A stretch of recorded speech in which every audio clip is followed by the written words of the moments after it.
les discussions, nous tous, finalement, et je dis bien nous tous, l'histoire rendra compte, on était plus ou moins en train de supplier Tshisekedi. Parce que du point de vue de l'ancrage du peuple, ne nous cachons pas les vérités, il était plus ou moins mieux positionné, tout le monde était unanime là-dessus. Deuxièmement, du point de vue de sa clientèle politique, il a une clientèle beaucoup plus engagée, plus virulente, je dirais même assez religieuse. Malheureusement, Tshisekedi n'était pas, et il nous le disait, c'était un garçon correct.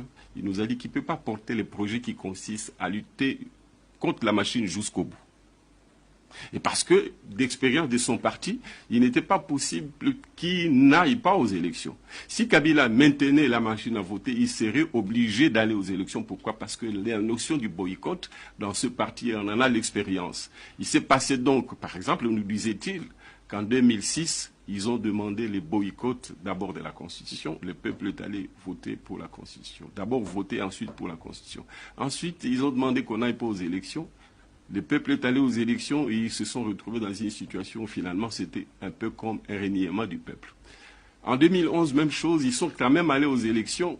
Pour eux, il y avait fraude. Et c'est probable qu'il y avait fraude.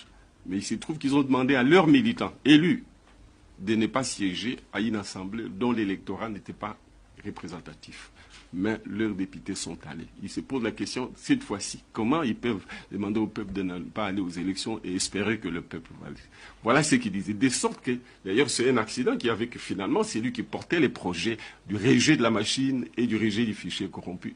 Soit c'est lui qui est sorti. Tshisekedi n'était pas avec nous sur ces combats et il nous l'a dit.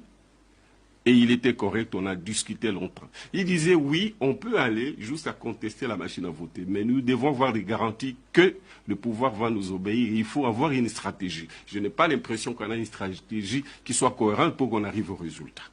Donc, de sorte que...